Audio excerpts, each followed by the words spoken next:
Jacob and Co and Salman Khan timepiece. Here it is. বলিউডের সুলতান সালমান খান আবারও বুঝিয়ে দিলেন কেন তাকে বি টাউনের আসল ভাইজান বলা হয়। তবে এবার অভিনয়ের জন্য নয়, বরং নিজের হাতের কবজিতে থাকা একটি বিশেষ ঘড়ির জন্য বিশ্বজুড়ে আলোচনায় এই মেগাস্টার। বিশ্বখ্যাত ব্র্যান্ড জেকব অ্যান্ড কোং এর সঙ্গে যৌথভাবে সালমান উন্মোচন করেছেন একটি কাস্টমাইজড হাতঘড়ি, যার আকাশচুম্বী মূল্য প্রায় ৪১ লাখ রুপি, যা বাংলাদেশি মুদ্রায় দাঁড়াচ্ছে ৫৪ লাখ টাকারও বেশি। আভিজাত্য আর শৈল্পিক কারুকার্যে ঘেরা এই ঘড়িটি এখন নেটিজেনদের মাঝে তৈরি করেছে ব্যাপক কৌতূহল।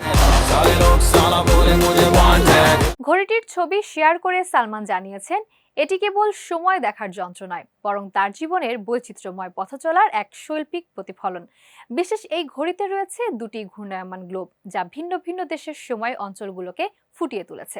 সবচেয়ে নজর কাড়া বিষয় হলো ঘড়িটির ডায়ালে খোদাই করা হয়েছে ভারতের জাতীয় পতাকার ৩ রং, গেরুয়া, সাদা ও সবুজ।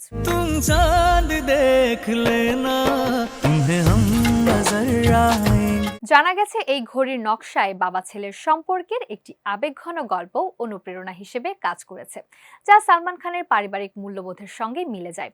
এমনকি ঘড়ির প্যাকেজিংয়েও তার বিখ্যাত টার্কয়েজ ব্রেসলেট থেকে অনুপ্রেরণা নেওয়া হয়েছে। এদিকে শোনা যাচ্ছে নতুন প্যান ইন্ডিয়া সিনেমার মাধ্যমে প্রথমবার দক্ষিণী লেডি সুপারস্টার নয়নতারার সঙ্গে জুটি বাঁধতে যাচ্ছেন সালমান খান।